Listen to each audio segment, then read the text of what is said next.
ঘর বাড়ি পরিচয়পত্র সবকিছু থাকার পরও একদিন হঠাৎ জানিয়ে দেওয়া হলো তুমি ভারতের নাগরিক নও। এরপর চোখ বেঁধে গায়ে অস্ত্র ঠেকিয়ে ঠেলে দেওয়া হলো সীমান্তের ওপারে। এমন শত শত ঘটনার অভিযোগ তুলে মানবাধিকার সংস্থা হিউম্যান রাইটস ওয়াচ বলছে, ভারতের বিজেপি সরকার বেআইনিভাবে জাতিগত বাঙালি মুসলিমদের বাংলাদেশে পাঠাচ্ছে। নিউ ইয়র্ক ভিত্তিক এই সংস্থা বুধবার প্রকাশিত এক প্রতিবেদনে জানায়, এসব মানুষকে অবৈধ অনুপ্রবেশকারী বলে দাবি করে ন্যূনতম আইনি প্রক্রিয়া ছাড়াই বাংলাদেশে পাঠানো হচ্ছে।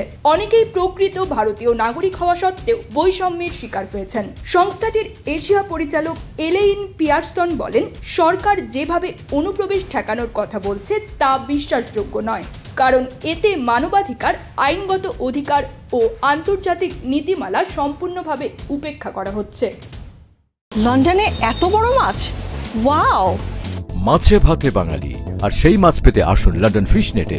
জি হ্যাঁ, ইস্টহ্যাম পুরাতন টাউন হলের সন্নিকটে আপনার প্রিয় মাছের সম্ভারে ভরপুর।